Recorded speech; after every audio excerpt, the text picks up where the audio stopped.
خبر شامل کرتے ہیں گجرات سے۔ ضلع گجرات میں کرونا وائرس کی صورتحال بے قابو ہوتی نظر آ رہی ہے۔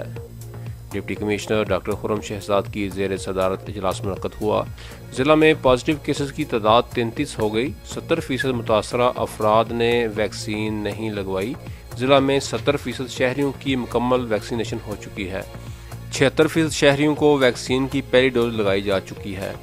کورونا SOPs کی خلاف ورزی پر گجرات میں 3 ریسٹورنٹ سیل، 35,000 روپے جرمانہ کیا گیا۔